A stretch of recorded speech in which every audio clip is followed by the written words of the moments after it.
So here I've got a walk around of the Gemini Waverider 550 that is up for sale on eBay.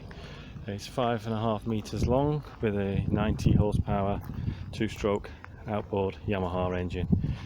This is the cover, which is tailor-made for the boat. As you can see, it's quite a substantial cover. The boat is kept outdoors, but the cover has been on since I bought it, so it's had the cover on it for the last well, since it was new really. The previous owner bought the cover, but it's in reasonable shape and it keeps the boat nice and clean underneath.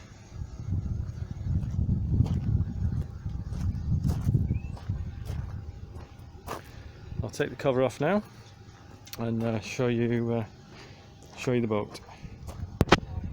So here's a boat with the cover off. It's the 11th of October 2020. Lovely sunny October day down at the ECA in South Sea where I keep the boat.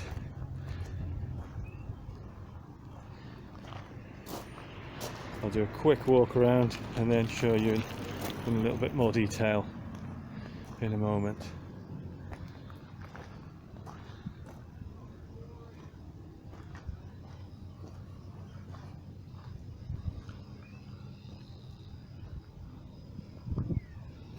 So the tubes have got no patches, they hold air really well, they're a nice colour, and for an 18-year-old boat I think it still looks quite modern in that colour scheme. The hull underneath, there's no major marks that I can see. I've never beached it, it's never obviously been on any rocks or anything like that, but again it's in good condition. The hull is a deep V hull made by Gemini. It's really stable in the sea. It also has this aluminium strip all the way down the keel, so if you do want to put it onto a sandy beach, it's absolutely no problem. As you can see, the hull is in good shape all the way down. Tubes on this side again, no patches. There's 3 chambers. There's a valve here and then there's 2 at the back.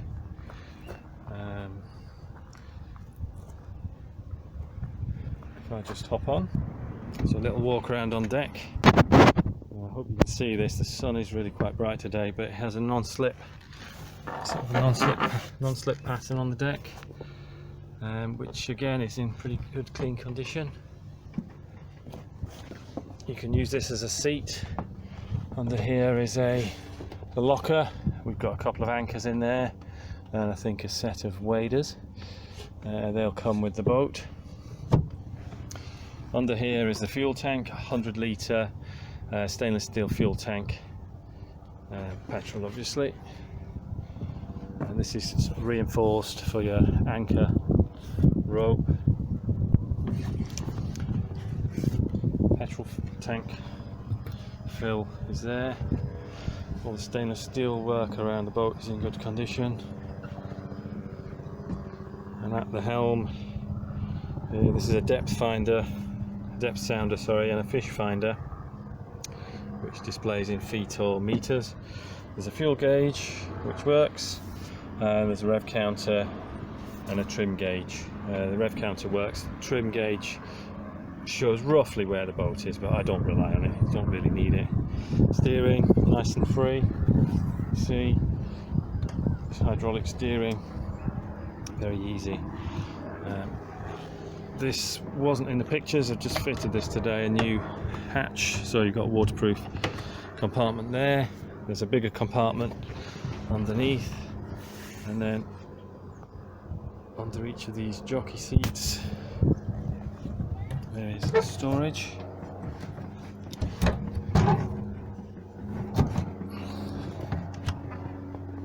And the back seat.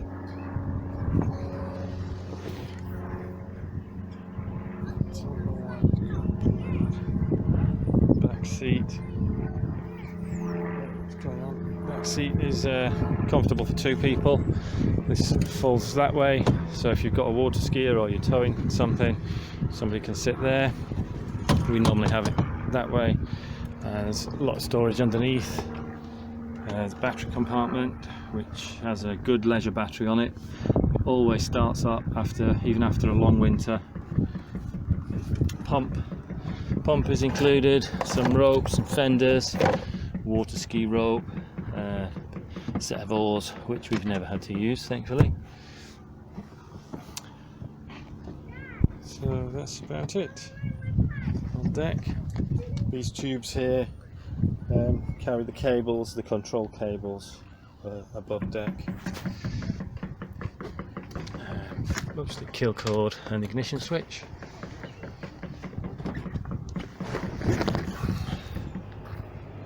Going around to the back, the stainless steel A-frame with a towing point on top, which we have used it for water skiing. I'm a water skier. My kids are a little bit young at the moment, but it's quite good for towing wakeboards as well. At the back, stickers on it for the harbour that we launch into, the permits. The engine again is in, well, I think it's in good condition. Certainly it's in good condition for the year. Slightly, I don't know if you can see that, there's the paint slightly coming off here, and that's where the zip has rubbed. The zip for the cover sort of meets together down at the bottom there, and that has just sort of rubbed it a little bit in the wind.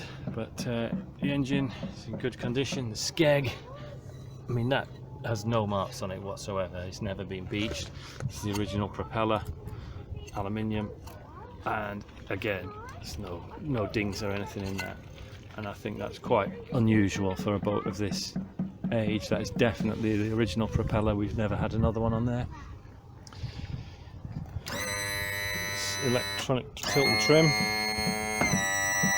with a switch here, and obviously on the helm as well. It's a fuel filter, water separator there. Every year replace the fuel filter and water separator, new spark plugs, and a new impeller goes in the bottom, and the gearbox oil down at the bottom is changed as well.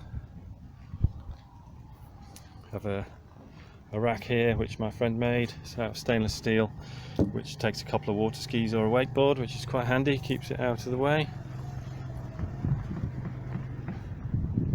I'll just take the cover off the engine.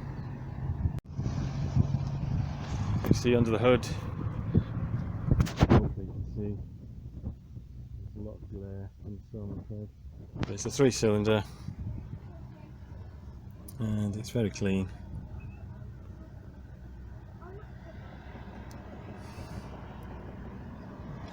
And it has been super reliable for us. Absolutely fantastic engine. It has its own oil tank on the side here, 2-stroke oil in there, and it mixes itself, which is quite handy. These drain tubes drain the deck while you're going, and if you're parked up obviously in the water, just pull them up like that, stop the boat filling with water.